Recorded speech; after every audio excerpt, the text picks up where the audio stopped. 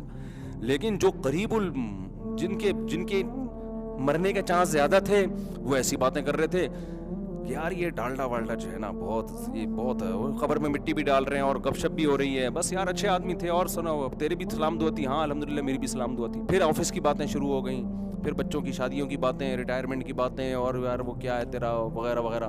میں اتنا حیران ہو رہا تھا.